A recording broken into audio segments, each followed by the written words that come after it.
কিভাবে আপনি আপনার ফেসবুক পেজের বা প্রোফাইলে কমেন্টের পাশে এই ধরনের ফলো বাটন অ্যাড করবেন আজকের এই ভিডিওতে আমি আপনাদের দেখাবো।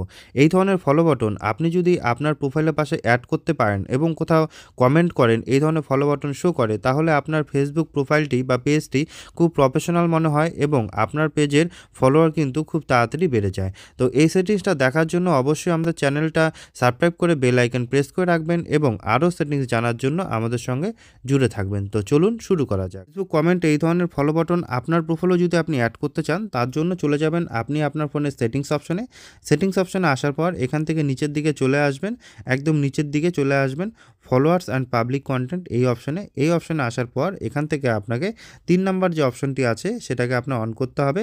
পাবলিক পোস্ট কমেন্ট, এটাকে আপনার পাবলিক করে দিতে হবে। এটাকে পাবলিক করে দিয়ে আপনি ব্যাক করে চলে আসবেন। ব্যাক করে আসার পর এখান থেকে আপনি খুঁজে পাবেন how people find and contact you, এখানে আপনি ক্লিক করবেন। এখানে ক্লিক করার পর প্রথম যে অপশনটা আছে who can send your friend request, এটাকে আপনি করবেন হচ্ছে ফ্রেন্ড অফ ফ্রেন্ড। এটা সবসময় কিন্তু পাবলিক থাকে, এটাকে আপনি ফ্রেন্ডস অফ ফ্রেন্ড করে দিতে হবে, তাহলে কিন্তু আপনার কাজ শেষ। এবার আপনি যেখানেই কমেন্ট করেন না কেন, আপনার কমেন্টের পাশে এই ধরনের কিন্তু ফলো অপশন কিন্তু আপনি পেয়ে যাবেন। আর এই ফলো অপশনটা দেখতে অনেকটা কিন্তু একদম প্রফেশনাল মনে হয়, এতে আপনার কিন্তু ফলোয়ার্সও অনেক তাড়াতাড়ি বেড়ে যায়।